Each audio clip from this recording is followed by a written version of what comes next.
He's as good as gone for the New York Knicks, as an insider has revealed the player that the Knicks are willing to part with as trade season gets underway. And we got to break it all down. What's up, guys? I'm Matt Long. Welcome to Knicks Basketball 365. If you're a New York Knicks fan, please hit that subscribe button. It really helps me out a ton. But let's jump right into the video for today. Coming from SNY, Ian Bagley is the insider for SNY, who reposted a post by SNY themselves saying the Knicks are open to moving Guerschon Yabusele ahead of the trade deadline. Now, Guerschon Yabusele was signed to a contract over the offseason to the New York Knicks. It was pretty exciting in the moment. It felt like a steal for what we were getting in this player, but unfortunately has not worked out to this point.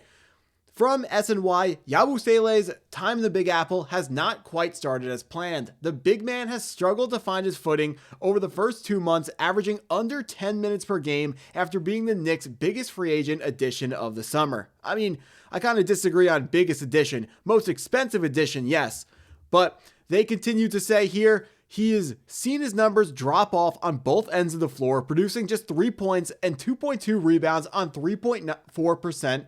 on 39.4%, let's get that right, shooting from the field through 26 games. Yabusele is making $5.5 million this season and has a club option for next year.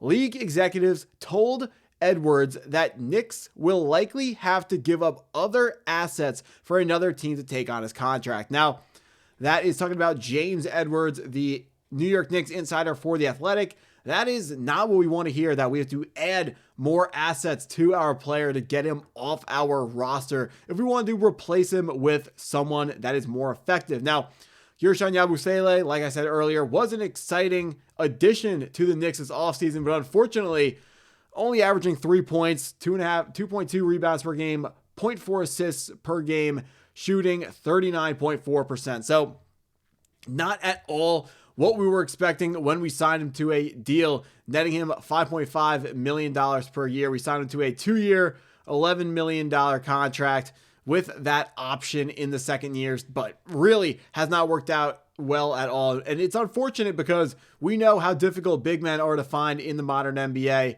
If you have been paying attention to the rumors and news and pretty much wants surrounding the Knicks for the last couple of years, it's been, we want a big man, we want a big man. But unfortunately, everyone wants a big man. They get hurt a lot, and they're very, very expensive and difficult to find. But the name that has been going around the most, and it has been floated by James L. Edwards of The Athletic, was the Washington Wizards' Marvin Bagley Jr. They were talking about how Marvin Bagley is having a great season despite the Washington Wizards they're not having a good season. They're having a standard Washington Wizards season.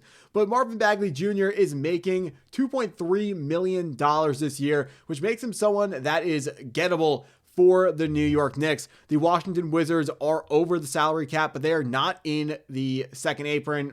So they are willing to take on contracts if we are doing what SNY and Ian Bagley is suggesting we do, which is add draft picks to Guerschon Yabusele to get a player that can actually fit into our rotation and someone that we could actually use instead of Guerschon Yabusele, unfortunately, just not doing well and doing kind of a whole lot of nothing on the Knicks bench. Now, the thing you're probably thinking is, is it possible to do Yabusele for Marvin Bagley, or Yabusele plus picks for Marvin Bagley? Unfortunately, that does not work according to SpotTrack's trade logic calculator, because that would give the Washington Wizards $657,000 too many. So that is not going to be an option, which means if we were going to figure out some sort of Yabusele for Marvin Bagley deal, it would have to involve a third team or involve more players, something on the back end. It's not the most difficult thing in the world. It is possible to figure out a trade that nets a return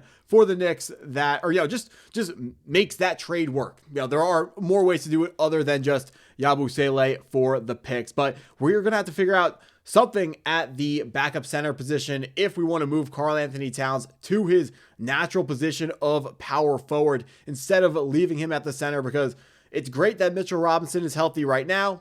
Just as I've made this video, he's probably gotten 7 offensive rebounds because that's just the type of person he is. But we know that Mitchell Robinson cannot be trusted to stay healthy over long periods of time. We're going to keep him on this minutes restriction throughout the course of the regular season with hopes of having a healthy Mitchell Robinson for the playoffs. But it's likely that at some point during the regular season, we're not going to have him, and we want to keep up high-level play at the center position. And if Guerschon Yabusele is not going to be able to bring to the table high-level or even passable center play, we're going to have to figure out something else. And one of those other options, yes, you could think of going in-house and hoping that Ariel Hukporti is able to step up. The second round pick from 2024. He's been somewhat impressive for the 55th player taken in an NBA draft, but he's still not really ready for the big time and certainly not ready to be someone who's getting full-time rotational minutes for a team that is second in the Eastern Conference. So I like Hukporti. I think he's got a lot of potential. I like the way he has developed so far and the way he's been able to bounce back from the catastrophic injury that he suffered overseas in Germany before the NBA draft, which is what dropped him out of the first round. And I like the way that he's coming along, but he's still not ready.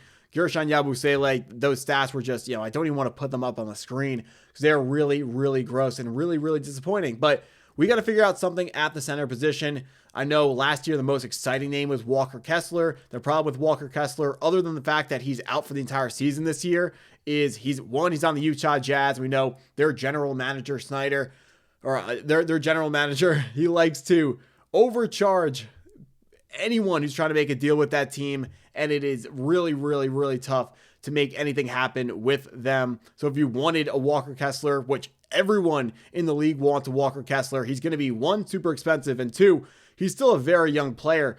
The Jazz are looking to find out their young core to build around, Ace Bailey or whoever they're trying to build that team around. So you have to ask yourself, why would they want to give up Walker Kessler? And the answer is they would only give him up if they felt like the package they were getting back was too good to say no. So the Knicks would have to send something crazy if they were able to acquire Walker Kessler. And that's the problem with really all the acquirable centers in the NBA that are going to be playing really high-level basketball for the Knicks are all extremely expensive. I know people like to talk about Anthony Davis. Anthony Davis, another crazy injury-prone player, on top of the fact that he's extremely expensive. Yes, Anthony Davis brings to the table the championship pedigree, already winning a championship with the Los Angeles Lakers. The dude knows how to win championships, knows how to play at a high level, even in the playoffs when tensions are high, when games are getting close and everyone's getting a little bit scared. He can still ball out, but you got to be healthy and on the court to be able to make a difference like that. And Anthony Davis just is having another injury-riddled season, and I can't understand why we would add that to our team, especially when it would cost us Karl-Anthony Towns, which a Towns for Anthony Davis trade just represents the Knicks not committing to one roster strategy. Like, we're talking about firing Thibodeau and bringing in the offensive head coach, Mike Brown, and we want to be an offensive-minded team, and then getting rid of one of our best offensive players for a defensive-minded player just, to me, screams directionless to me, and I think that is really risky and not something that I'm willing to really entertain. As much as I do think Anthony Davis is a lot better than Karl-Anthony Towns, I will take my chances with the way that this team has been supposed to be constructed, which is offense first, and then we're gonna, I don't want to say worry about defense later, but defense is not on the forefront of everyone on this basketball team's mind. You can tell that by the way that the starting five is constructed, paired with the new offensive coach that we brought in this season. But we got a lot of questions to answer when it comes to the 5 position for the New York Knicks. You have to imagine that someone's going to be coming in this season, but we don't know who it's going to be yet. But we will have updates whenever we get anything, and I can't wait to talk about it when stuff goes down. That's what I got for this video. If you stuck around this long, I appreciate you taking the time to watch it all the way through. Please hit that like button if you haven't already. Hit the subscribe button if you're new to the channel, and go Knicks.